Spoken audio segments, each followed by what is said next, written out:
Hey everybody, welcome back. Thanks for joining me for another royal news video.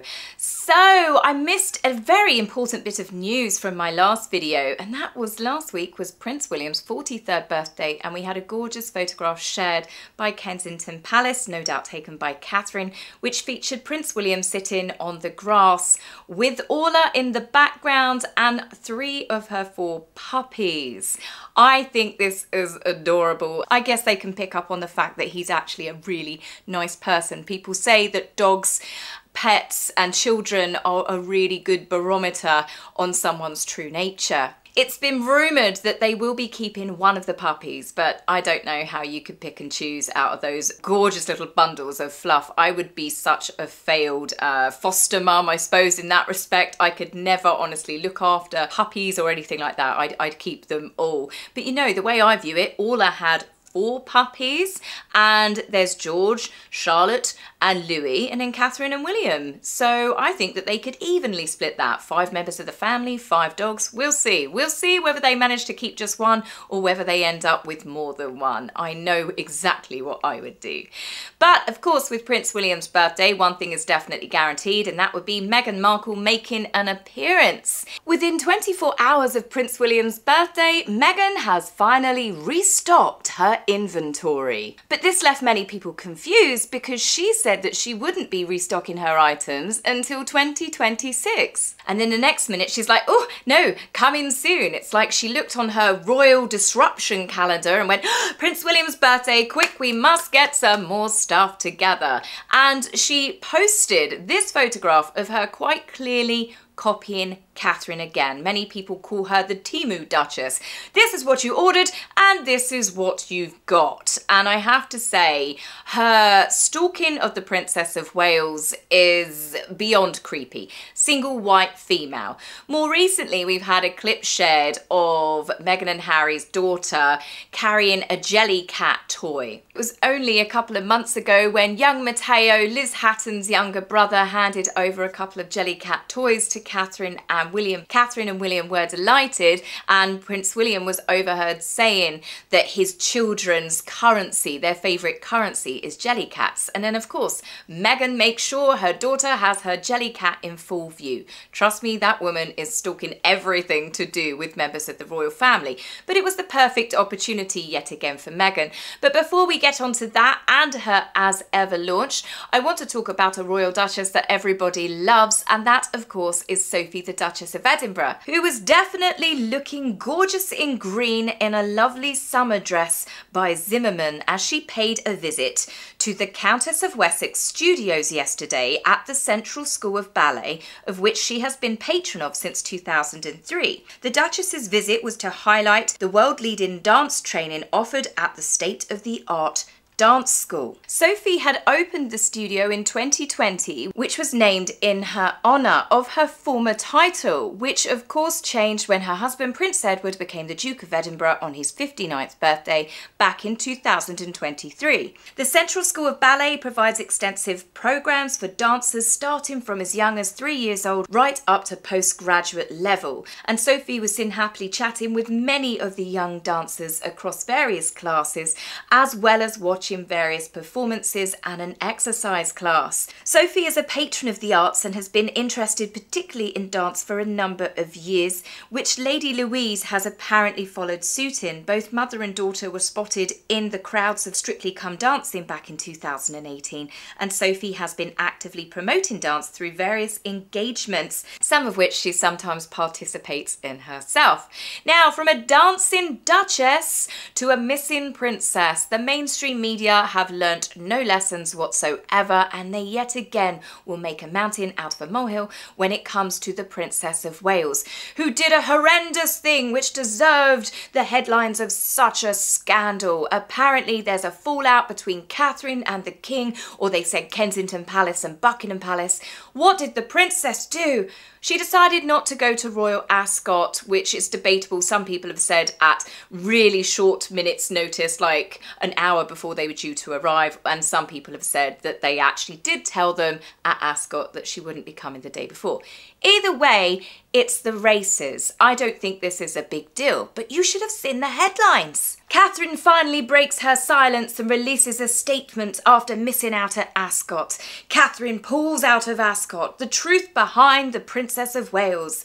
Tension with the king over her apparent snub. Oh, do shut up. That irritates me as much as it does hearing about people giving Harry and Meghan another olive branch. As many of you guys have pointed out, Harry and Meghan have had an entire forest of olive branches given to them over the years. I think enough is enough. But again, social media, certain media personalities, and of course the mainstream media, they have learnt nothing after their targeted harassment of Catherine when she went and had an operation. They were part of the whole Where's Catherine, Where's Kate campaign. Other celebrities joined in on it, despite her already telling people she needed to have major surgery. Then, of course, because people tried to hack her medical records, Catherine had to come out on that bench and tell the world before, I guess it got leaked to certain people before she wanted it to. She was put under so much pressure to reveal something that should have remained private for as long as she wanted it to. She should have autonomy over her own body. But she had to release that news, I would say, earlier than it was expected.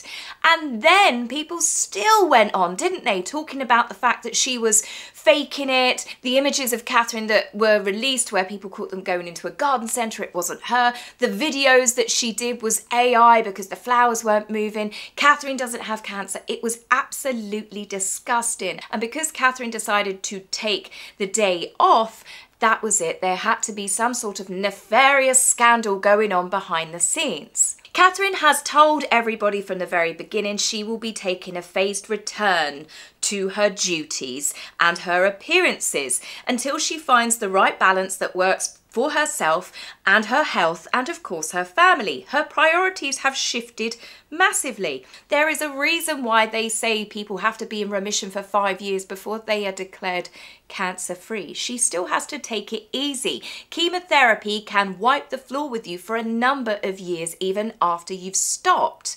And it's not like we haven't had appearances for Catherine recently. The 10th of June, she went to the opening of the new Victoria and Albert Museum in the Queen Elizabeth Olympic Park. The 14th of June, we had Troop in the Colour for the King's birthday, another big day out. Then on Monday, she was back on the 16th of June at Order of the Garter. It's a very big day for her, and I think the fact that she did 3 in the space of a week, I'm not surprised she did decide to take the day off of Ascot. And let's get real, Royal Ascot is a lovely week for seeing the royals, but outside of the royal carriage procession and meeting a few guests, they are there in a personal capacity, laughing, joking, drinking, placing bets with friends and family. Prince William was having a lovely time with his cousins, and Catherine's very own mother, Carol Middleton, was there enjoying herself alongside the King and Queen Camilla. I don't think anybody had a problem with Catherine not going. Plus, as I told you from being there myself, the temperatures were probably cooler in the 9th circle of hell that day. And don't forget that Catherine is also allergic to horses. She has only ever been photographed at Ascot, I think 5, maybe 6 times since she's been part of the royal family. So her sitting it out this year is not a big deal at all. But I guess with the media, it's got to be scandal and drama and clickbait. Now, speaking of clickbait, well, obviously, as I said, Meghan decided to post a photograph of No More Sleeps. You know, her launch was here, the hotly anticipated re-release of her items for As Ever, with a few new items added in. So what products was it that came out? What everybody was excitedly waiting for. She's brought out a apricot sauce, spread instead of the raspberry spread. And she's also, what was it? It was a orange blossom honey. The same game was completely played. This is where I'm saying she's a one-trick pony. The countdown was happening on her website, and I watched someone on Twitter producer that had recorded it. And the moment that the countdown goes 000, you can then go on and purchase the products. Several of the products had already sold out, including this orange blossom honey. I don't know why I keep getting my words fumbled, but basically it had sold out and everything else went out quickly. This is called scarcity marketing. She has minimal amount of stock available, so then it makes people think that they're panic buying. Anybody that I think is panic buying Meghan Markle's raspberry or apricot sauce or spread or whatever you want to call it, it's anything but jam, I think they need to go outside and touch some grass. So I really, really do. Donna Collins, who owns Jelly Queen's Jam Company, said, "Fruit spread is what you make when your jam fails. It's something that didn't work." Now, Meghan's spread, in the ingredients, this is rather interesting, she includes conventionally grown apricots, which means synthetic fertilizers and pesticides have been used on them that maximize the crop yields. So then they get maximum quantity over quality. Now, I think Meghan, little miss, I love going to farmers markets. My children even grow fruit and vegetables that they sell at the farmers markets. I mean, obviously, I think we all know that that was a bit of another one of Meghan's porcupines. That didn't happen. But now she's using fruit in her luxury items that's just cheaply processed and packaged and even covered in fertilizers and pesticides. Now, Donna doesn't quite stop there either. She also questioned why would she be using a gelling agent in her products as well. Yes, the apricot sauce has fruit pectin in it, and she said you only use that if it's too runny. Most spreads don't even use it. So if most spreads that are on the market don't use it, how runny was Meghan's spread? My guessing is Meghan has got the cheapest stuff that she could find. She's found the cheapest manufacturers. Meghan has got nothing to do with the recipe of this stuff. I think that she is little more than a drop shipper. Many people have started finding little bits where they're finding out it's being shipped from Cincinnati. Her products are available with other branding on it. She is drop shipping the stuff. This is where you find a manufacturer. You then sell your stuff on your website, customers buy it, then the manufacturer will ship out their stuff to your customer, but with your labels on it. Other people make it, other people package it, and then it's sent out with her labels on it to her customers with a huge markup. Meghan's produce, I'd imagine, is produced for other people, other companies as well. This is not specific to Meghan, but the way that she's done this is why the products are labeled badly, you know, a lot of peeling labels. This is why it's cheap.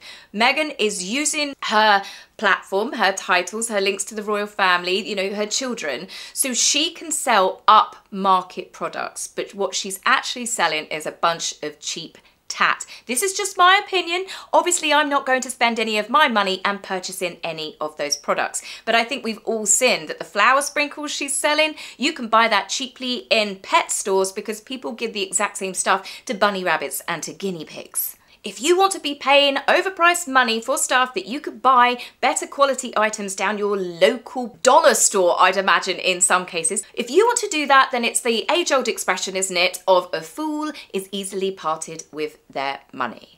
But of course, she timed this, and there are no coincidences when it comes to Meghan. She definitely timed this to clash with Prince William's birthday. She is, as I said, a one-trick pony. She is completely predictable. Synchronize your watches. You know that Meghan is always going to make an appearance. But it wasn't just Prince William's birthday that's going to coincide with part of her As Ever range and a launch that she's doing. As well as launching her new honey and her apricot sauce, she's also announced that she is going into the celebrity alcohol game. She is launching her own rosé wine. Not exactly shocking given that she was seen drinking throughout her Netflix show and her TIG blog featured alcohol heavily. So I think it's pretty obvious that Meghan likes a drink. But it was her launch date that had everybody rolling their eyes yet again, because it's on the 1st of July, which just happens to be Princess Diana's birthday. I mean, come on, what a coincidence, eh? Every year on the 1st of July, there is often an increase in coverage of the late Princess of Wales from friends, family, people that knew her. So what perfect timing for Meghan to flog her booze. A day that will no doubt combine a post about her children's grandmother, a day when her husband might be thinking of his mum. Meghan will be doing what Meghan does best, and she will be optimising the day for her own needs and, of course, financial gain. Now, some people have also been quick to point out it's pretty distasteful, the fact that Meghan is using her dead mother-in-law's birthday to launch her alcohol line, given the fact that Diana was killed by a drink driver and not wearing her seatbelt. But nobody should be surprised about this, because Meghan, I remember when she was at a Parents Network Archwell event with Harry sitting mere feet away from her, she was talking to these parents whose children have died through social media usage for various reasons. And she was talking to them. Her analogy was, when the car was first invented, there wasn't a seatbelt. And what happened? People started to get hurt. People started to die. So you started to change the car. Feet away from her husband Harry as he was looking on with a scowl on his face. So I think when it comes to that, Meghan just simply doesn't think, or more likely she just doesn't care. Meghan is calculated. Every photograph, every video, every clip is always timed. She is always plotting and planning to stay relevant, and she will use every single member of the royal family at every opportunity for as long as she can milk it. Everybody knows if it is a royal birthday, especially if it's one of the Wales's birthdays, Catherine or the children or Prince William in this case, you can literally synchronise your watches and up she pops like a guaranteed Jack in the Box. But the thing is, people are tired of predictability. People are sick of seeing Meghan pull in these ridiculous stunts. People see through it all. Meghan is gradually fading more and more into obscurity, and after that twerking video, sure, it got her lots of clicks and lots of likes, but it has definitely, I would say, been the final nail in the coffin for many people viewing them as members of the royal family. Even Harry now, people do not see them as part of the monarchy. Thankfully, that is something that I will definitely drink to myself. Meghan is definitely no Duchess, and Harry, well, you know, he's completely betrayed his entire family, the royal family. He's continuing to throw attacks whilst at the same time going, I want a reconciliation. No, you clearly don't. You clearly don't. But yes, tell me your thoughts on what you think about Meghan's alcohol launch. Do you think that she's being disrespectful? Do you just simply think that she's doing it to even wind up Harry at this point? Truly shocking. But anyway, guys, I will be back with you very soon. Take care for now. Bye.